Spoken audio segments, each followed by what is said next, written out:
Welcome back, Fisher folks. So, right now I'm laid up at home because I ruptured my right Achilles tendon. So, I'm tying a commission right now, and I figured I would show you guys how I tie a few of the flies that I'm doing on this commission. So, we're starting off with a green and red Para-Humpy. Should be good stuff. Super useful fly, one of my go-to dries.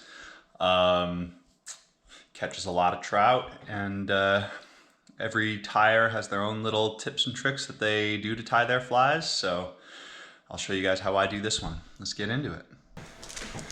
So today I am tying on an Umpqua competition dry fly U600 BL-BN size 10 and 6/0 red uni thread. So the first thing we're gonna do, just wrap our thread onto the shank, a little bit back from the eye, not much, and just wrap down about as far as you can go, nice touching wraps.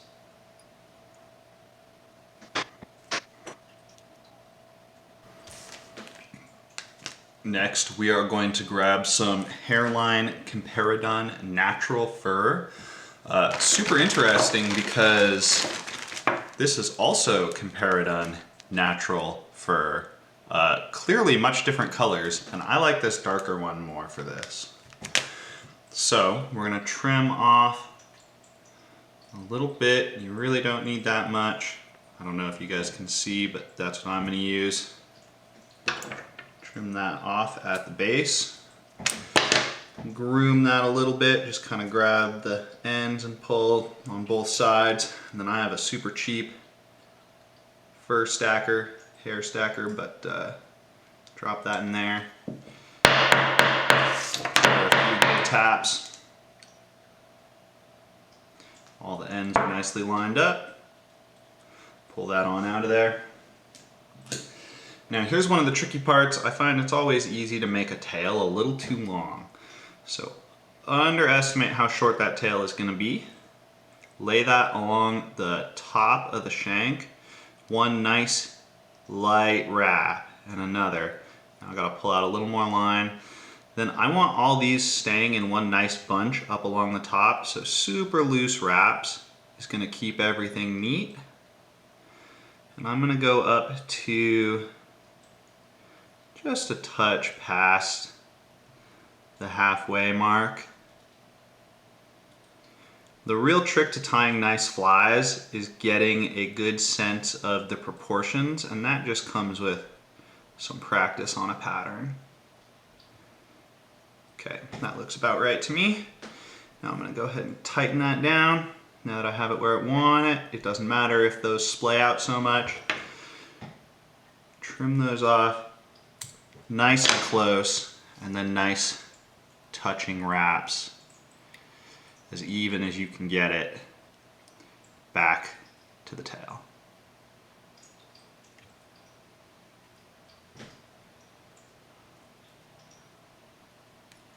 Okay. Now this tail is splaying out a little bit more than I would like, but once we add in the foam, it's gonna even out. So I already have my foam nice and pre-cut. You can see it's not a perfect cut. If you really want to be exact with it, get out a X-Acto knife. I just cut it with my scissors. I'm gonna lay it along the back, and here's one of the keys. I want the end of the foam just about even with the end of where I cut off the fur, because that is gonna provide the foundation for a nice, thick body on this fly. So I get 2 wraps to wrap it in, and then I start wrapping forward, and I don't know if you guys can see that, I kind of squeeze the foam down around the fly, the shank, kind of taco that in there. It's just gonna help keep everything a little bit more even and neat. Wrap up forward. And now this is the long, arduous process. I'm gonna go back and forth across this a bunch of times until I have a big body built up, nice and even. And the key part is that I'm gonna be looking at the underside of the fly, because that's the fish perspective. That's where I want it to really look nice from. Okay.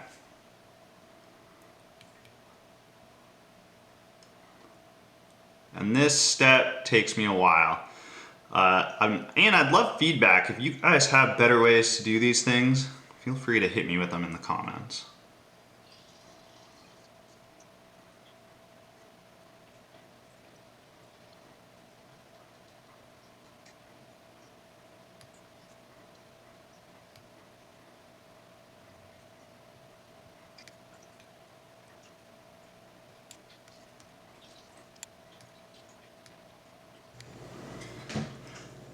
With that done, you're going to take that foam and pull it tight over the top and wrap it in. And for this, I'm using 2mm foam, I believe. 1, 2. Foam is pretty forgiving, really only 2 nice wraps. I'm going to give it 3. I felt like it was a little insecure there. And then I'm going to pull that back hard and trim it off tight. And just 1 or 2 wraps over that loose little bit to get it a little more even. Okay, now you guys can see that's what it looks like from the bottom. So not perfect, but more than good enough for a fish. Next, we're coming in with one of the tricky parts here, adding the legs. So I like long-ish legs, but not that long on these. There's one trimmed, just using some black rubber for this. Now you're going to hold that onto the near side of the fly and give it 2 tight wraps. Now fortunately, rubber legs are very finicky, but they're also very adjustable. So it came up a different way from how I liked it. Just pulled them back down. They move around under 2 wraps of thread pretty easy. Now I'm going to turn it so the other side is up. It's just easier for me to work with. And do the exact same thing to add in the second leg here. Bam, bam. Really don't like how that looks, but pull it back up around. Love it. Gonna give it a 3rd wrap. Now here's a key tricky part that I like to do. I like to pull those back 2 legs back and wrap them towards the back of the fly, but you gotta keep adjusting the whole time. So this gives me some more space to work with. It makes the legs look really weird. You can see they're splayed straight out to the side, but once we add the dubbing in, it's gonna push them back. I love a fly that has some forgiveness to it. So 1 wrap forward, then we'll get ready to add our next ingredient here. And the whole time I'm just adjusting legs to how I like them. Next I'm taking a length of Para-foam fiber. I can't remember what this stuff is called. Got a nice length. This is about the thickness I want, so I take this length, tie a knot at one end, so that way it can just be loose out in the world, and I'm not gonna worry about it. So pull it nice and tight. That should be more than enough material to work with. Right, let's go there. Right there. Trim that off. And now I'm gonna lay that along the top of the shank. 2 hard wraps should push that on there. Readjust it a little bit so it's on top. And now here's one of my tricks, another one of my tricks. I cut off a piece of 0.015 round lead-free wire. I'm gonna just barely tie that in immediately over the top of those other wraps. And it's delicate, so for the next step you can't pull on that wire too hard.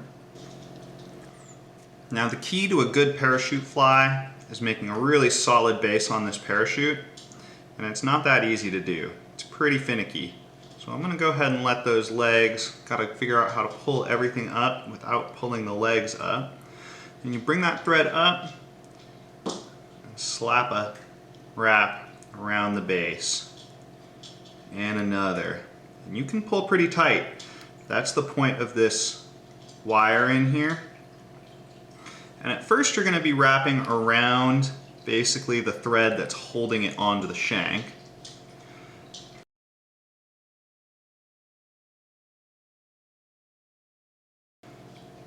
I like to go nice and high.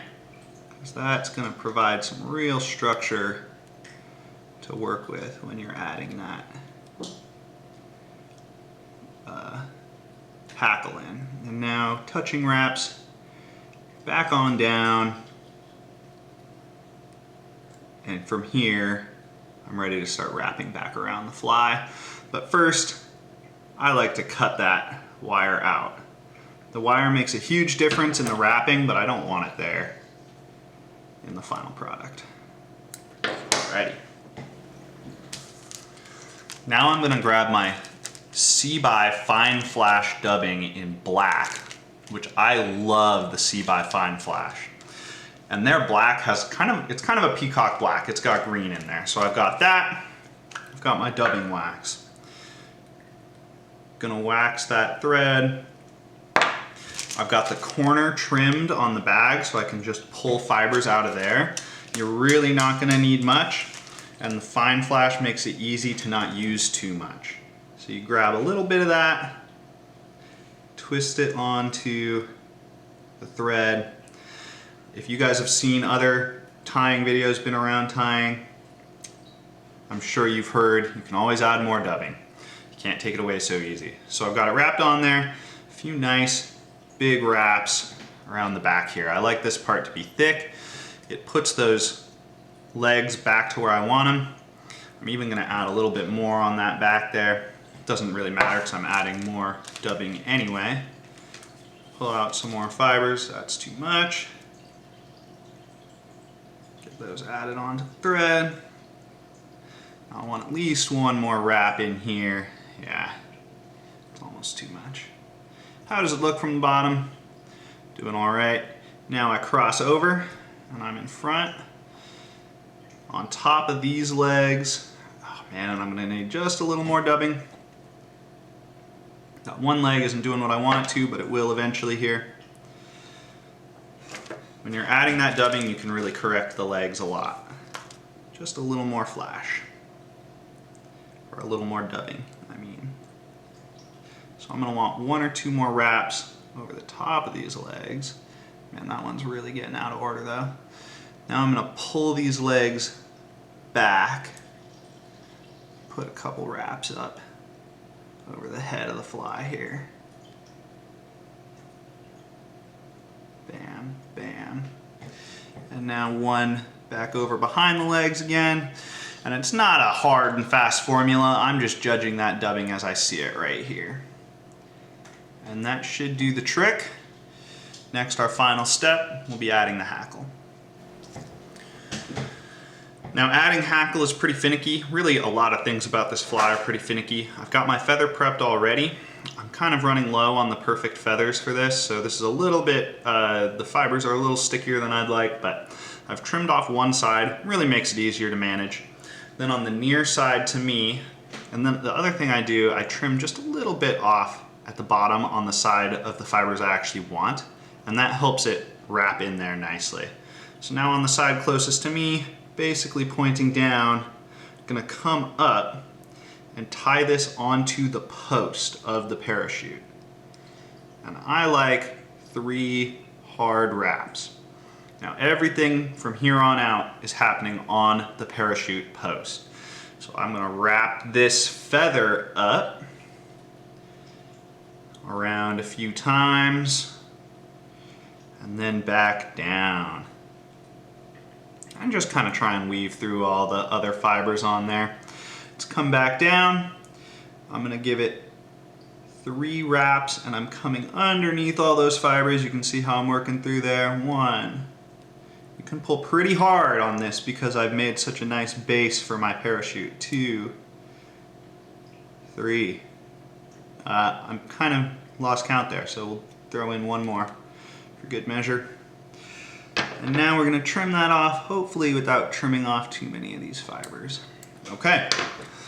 Now, the next tricky part, right here is where I like to trim my parachute post because it's going to make it easier to deal with that whip finish. That looks like about a good height to me. Grabbing that whip finish. I'm not going to teach you guys how to do a whip finish. I'm going to have to assume you know how to do that. Come in, come up under against the post, underneath those hackle fibers and work your way around, staying underneath the fibers. And I like to do 3 turns. For a lot of flies I do more, but these post ones are finicky. So 1 3-turn and then another 3-turner.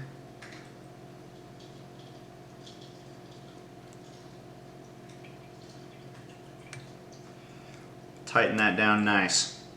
So then you could add some cement up in there. You could have put it on the line before you tied that final knot, let it go in there. I don't usually bother. I don't have too much trouble with this fly coming apart, personally. It doesn't never happen, but usually I have to catch a fair few fish to do it. And then usually right where I tied off the whip finish, I lose a few fibers to that. If I just take my dubbing brush and get in there super gently, it usually pulls a few more out. Makes that look a little neater. Okay, so here is the key perspective. The underneath, that's what the fish are gonna see. The above, that's what you're gonna see. This parachute is mostly for the visibility of the fly to the fisher person. So yeah, that's pretty much what it looks like. That will crush a lot of trout for you, especially in the summertime, but really all the time. Cutthroats love it, rainbows love it. Yeah, that is a really solid fly. I hope you guys enjoy. New videos every week. Do me a favor, drop a like, comment, and especially subscribe, and I'll catch y'all in the next one.